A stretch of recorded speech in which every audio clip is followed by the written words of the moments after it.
ఇకపోతే మీనరాశి. ఈ మీనరాశి వారికి ఈ సంవత్సరం ఆదాయం 14, వ్యయం 11, రాజ్యపూజ్యం 7, అవమానం 2గా తెలుస్తున్నది. మిశ్రమ ఫలితాలు వీళ్ళకి గోచరిస్తూ ఉన్నాయి. రాజకీయ రంగం వారికి ఈ మీనరాశి వారికి అత్యద్భుతంగా ఉంది. కాకపోతే ఈ మీనరాశి వారు ఆరోగ్య విషయంలో చాలా జాగ్రత్తగా ఉండాలి. ప్రతి విషయంలో కూడాను ఆందోళన ఎక్కువ వీళ్ళకి కలిగే సూచనలు కనపడుతున్నాయి. చిన్న వార్త విన్నా భయానికి గురవుతారు. ఇవన్నీ తొలగించుకోవాలి.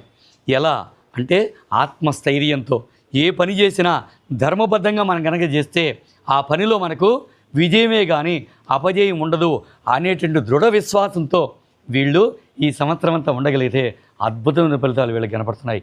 ముఖ్యంగా ఉద్యోగులకి ప్రమోషన్లు ఉన్నాయి. విద్యార్థులు మంచి ఫలితాలు వీళ్ళకి అందుతున్నాయి.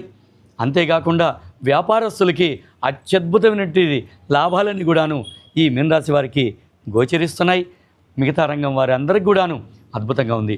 స్త్రీలు, ఈ మీనరాశి వారి స్త్రీలు ముఖ్యంగా మోకాళ్ళు నొప్పులు వచ్చేదానికి అవకాశాలు ఉన్నాయి కనుక వీళ్ళు శుక్రవారం నాడు కానీ మంగళవారం నాడు కానీ దీపారాధన అంటే రాహుకాల దీపారాధన చేసినట్లయితే మంచి ఫలితం ఈ మీనరాశి వారు పొందుతారు.